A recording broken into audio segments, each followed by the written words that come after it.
Vocês têm denunciado as atividades do Fórum de São Paulo e a omissão completa da grande mídia em relação a ele. O que é o Fórum de São Paulo, né?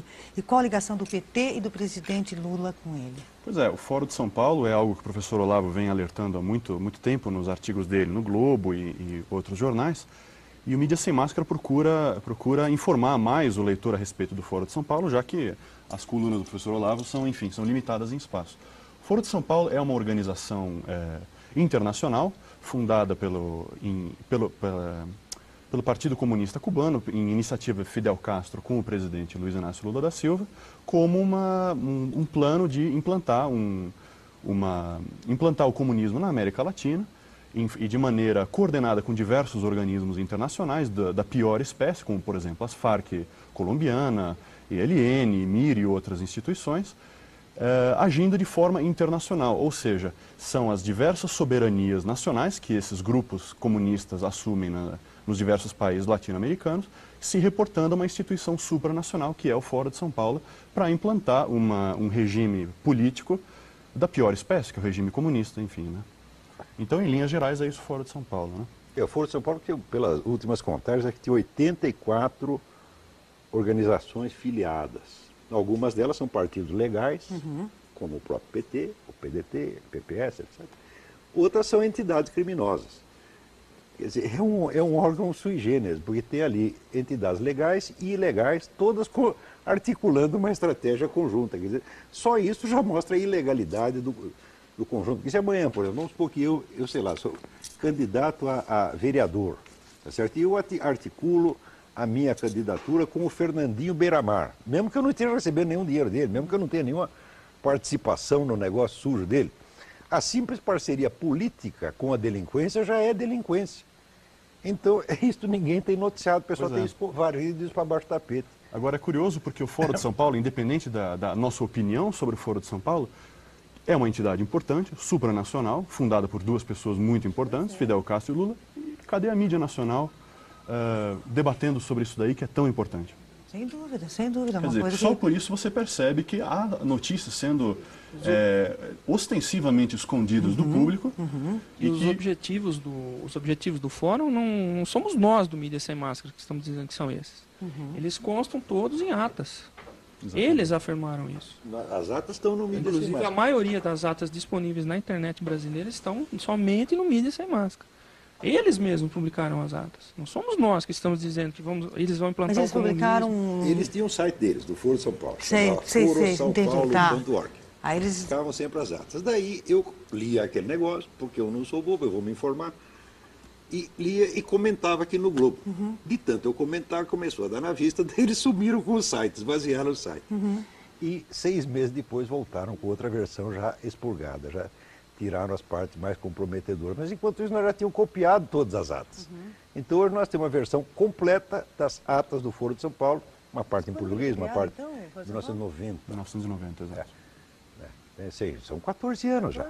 E tem aquela reunião anual, e eles são 80 e tantos partidos e organizações que tomam parte, discutem e tomam as suas resoluções. As resoluções são obrigatórias para todos os partidos. Quer dizer que existe uma articulação continental do movimento comunista.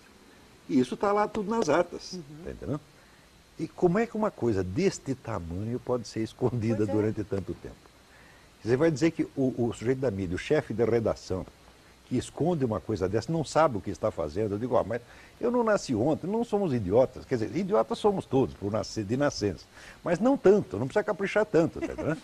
Quer dizer, 14 anos escondendo. Vamos supor que durante os primeiros 5 ou 6 anos, ninguém reparasse naquilo, não desse importância.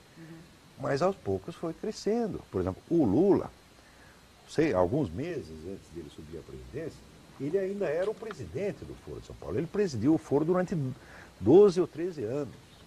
Todas as reuniões eram com ele. E cada reunião tinha as resoluções, ele assinava. A resolução tem um poder um valor de compromisso. Por exemplo, na última reunião, assinaram um compromisso que todas as 80 e tantas organizações se comprometiam a defender as Farc, a narco-guerrilha colombiana, contra o governo da Colômbia. E acusavam o governo da Colômbia de fazer terrorismo de Estado contra as Farc, contra os pobres traficantes. Isso está assinado lá pela mão do senhor Lula. Agora, depois ele sobe à presidência e diz, eu vou combater o narcotráfico. Quando ele disse isso, eu disse, o senhor não vai combater o narcotráfico, o senhor não pode combater o narcotráfico. Se o senhor combater o narcotráfico, o senhor não dura um minuto. Por quê? Porque a sua assinatura está lá. Não adianta, eu não nego que ele queira, eu não estou atribuindo más intenções a ele, talvez ele queira realmente combater o narcotráfico, mas não pode. Porque ele tem o que se chama rabo preso. Você quer mais rabo preso do que um compromisso assinado? Quer dizer que se ele for combater mesmo e pisar no calo da Farc, ele não dura 2 minutos.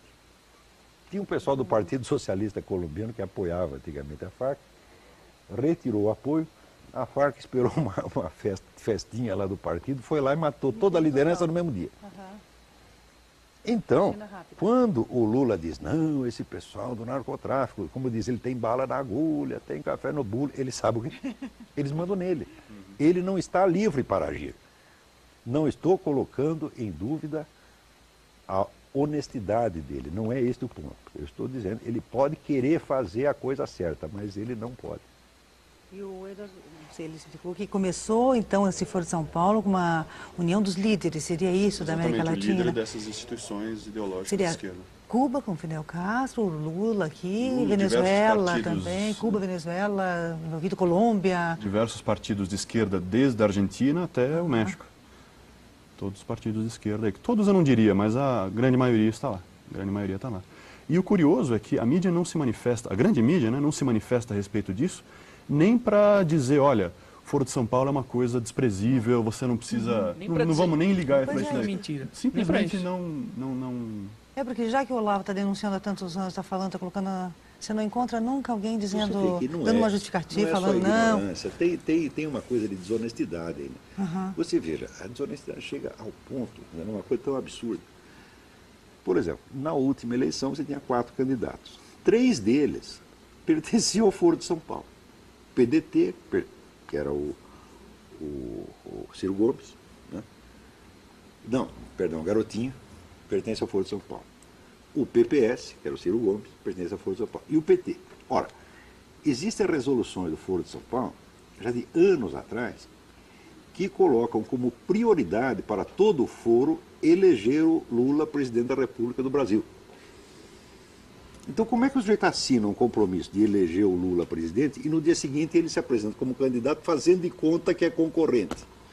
Então, isso quer dizer, eu estou aqui acusando publicamente o seu Ciro Gomes e o seu Garotinho de ter participado dessa farsa conscientemente. Quer dizer, eles sabiam que tinham um compromisso perante toda a esquerda latino-americana no sentido de eleger o Lula presidente.